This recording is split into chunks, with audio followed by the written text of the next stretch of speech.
G'day everyone, welcome to another episode of Wine Back Wednesday, and today we're venturing up to the Barossa Valley and looking at a wine from the brand Soul Growers, and I suppose the ethos is all related to the history and the evolution of the Barossa Valley since its inception, sort of around the 1840s. And I suppose the question that comes up on their labels and in their websites is that were the forefathers of the Barossa Valley switched on in their idea of planting Shiraz, or is it just sheer luck that obviously they planted Shiraz, and obviously over the decades that they've made wine, that it has turned into the international icon that it is today. As I said, it's recognised globally, and there's some absolutely fantastic wines that are on the world stage from the Barossa and made from Shiraz, amongst obviously other varieties as well that have been utilised a lot more these days, like Grenache and Mourvèdre, or Mataro as it's known in the Barossa.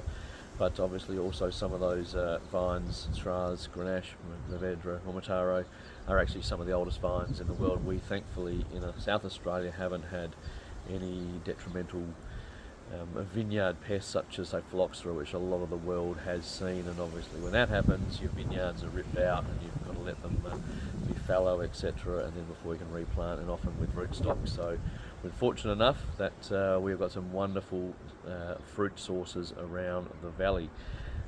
Soul Growers was an idea of three mates, Paul Heineke, Tom Fotheringham and Stewie Bourne, when they were working at Barossa Valley Estate, which was originally out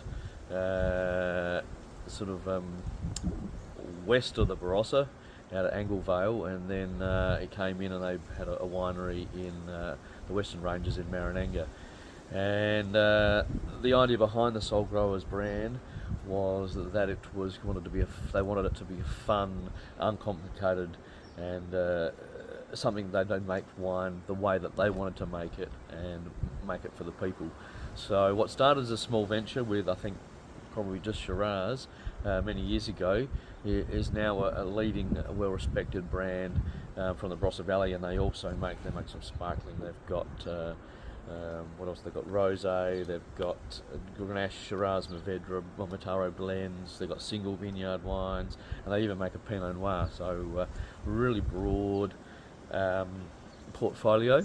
But today we're tasting the 2021 Provident Shiraz.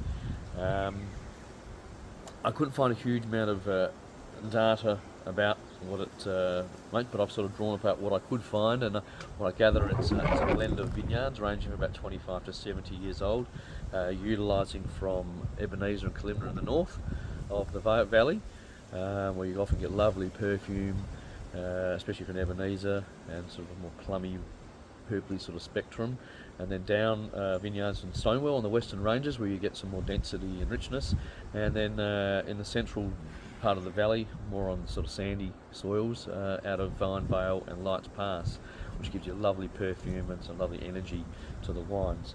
Matured predominantly in older French and American oak, of which I think predominantly hogsheads and puncheons, so larger format wine. So without further ado, let's give this 2021 Provident Shiraz from Soul Growers a go. I love it, it's on a screw cap.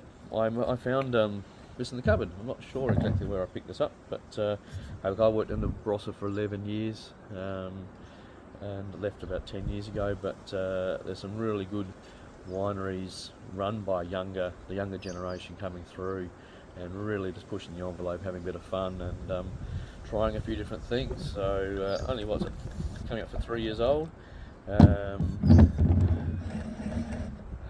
Lovely sort of red magenta note, and I noticed they have reasonably short fermentation times on the notes I could find, so sort of on skins no more than sort of just over a week, so probably pressed off reasonably fresh and let finished primary fermentation in tank or in barrel. So you can smell it. It's like really, 2021 was a cooler year. The yields were solid, so with the cooler year and the higher yields, the ripening season was quite long, and we had lovely mild dry conditions, so there was no I suppose, pressure with disease. Well, not unfortunately like we had 23 in particular, and 22 there was a little bit, but 21 was one of those, I suppose in some ways you could say, textbook vintages. Fruit was clean, long hang time, sugar never raced away, flavours were opulent, and it's about 14.5% alcohol as well. So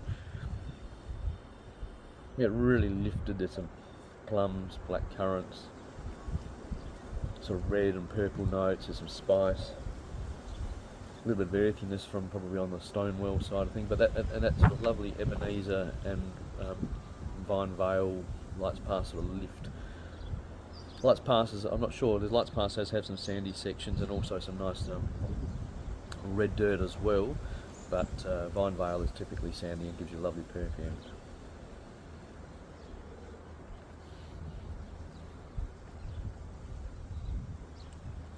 But the use of old oak is great because it literally is the fruit and the vineyard's doing all the talking. On the palate there, really light, spicy. There's a nice depth to the fruit. It's not unripe in any ways. It's just this lovely pure red purple spectrum. Some nice fine tannins, not over the top, really easy drinking, but serious enough to be able to go with many foods.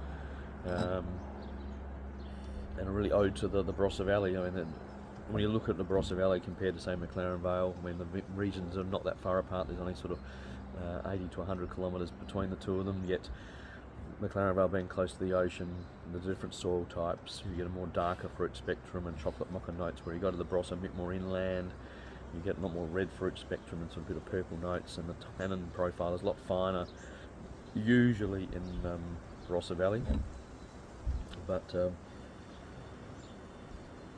again, yeah, lovely perfume. It's not, I mean, 21 was, it's not a big wine, so probably after 19 and 20.